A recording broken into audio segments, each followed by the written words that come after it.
Hi, friends. Welcome into the TexAgs Rewind, presented by Specs. Specs Wines and Spirits and Finer Foods have been a Texas family-owned destination for selection and savings since 1962.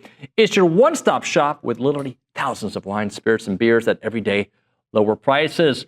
All right, Ava Davis' favorite part of the show. I was really excited to hear again in studio from Jason Howell, but my favorite part of the whole show today was the sports beef segment. I learned a lot that I didn't know about, and I just think it was really good. Somebody with little beefs with everybody around the company, Luke Evangelist. What was your favorite part of the show?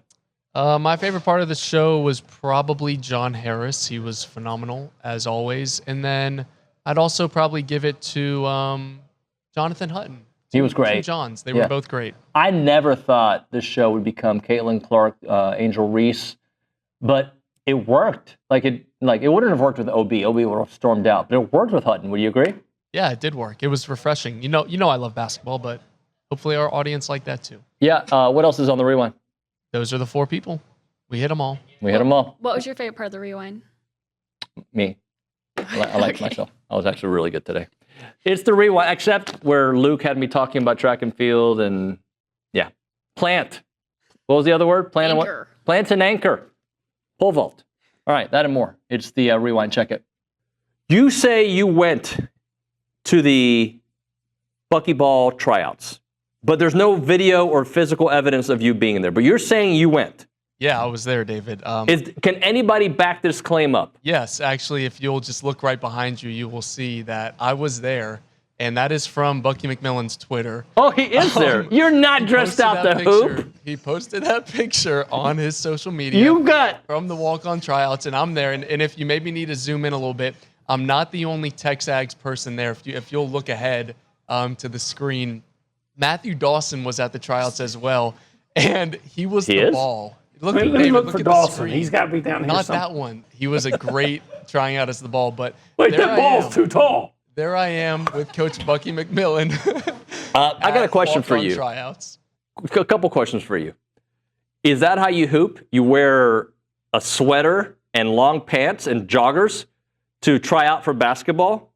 Well, I'm ready in any condition, as you know. I can hoop in shorts. I can hoop at the beach. You look like a PE coach. Not like a basketball player. David, I could still cross you up, PE coach or not. Oh, here we go. I'm not going to get into it. I mean, the guy's a poser. Here we go. He's fake. He's not a real man. A real man lives up to his end of the bargain. I'm sorry. What do you mean? I was there. I just gave you photographic evidence that I was at tryouts. But were you trying out? That's the question. I was trying out for a walk-on spot for the basketball team. But did you shoot a bucket? In a sweater. You can ask Bucky. You can call him up. I was 8 for 8 from 3. That video clip that he posted of everyone diving on the floor. I'm number 2 in green. You can look at the mustache.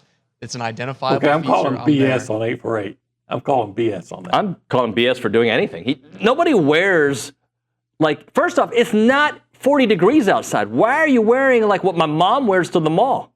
It doesn't matter about the outfit. It is about the heart of a champion that is within. God, you are living up to this Golden Girls persona. Estelle Getty evangelist. Estelle Getty some buckets.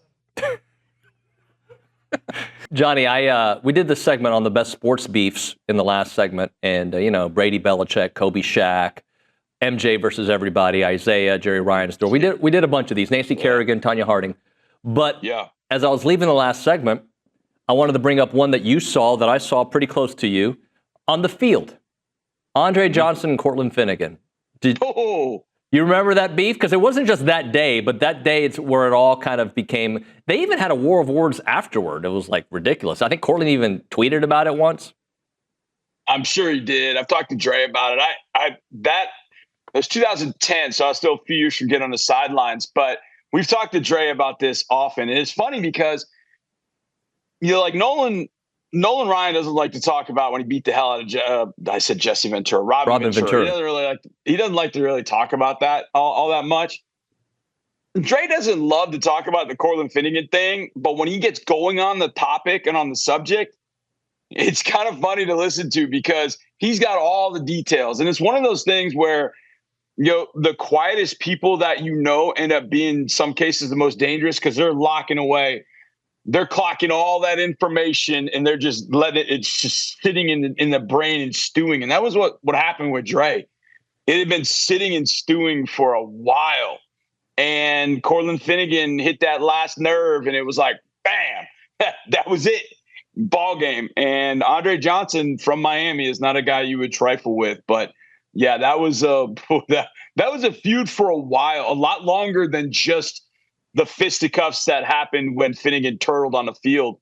It went back. They had gone at each other a little bit, and Finnegan just did little things, like a little brother to a big brother. I didn't have any brothers to mess with, but I saw plenty of my friends that had brothers, and man, just to see how they would mess with one another, it was crazy. And it was kind of like that, except they weren't brothers. They did not like each other, but Finnegan would just tweak and finally Dre just snapped.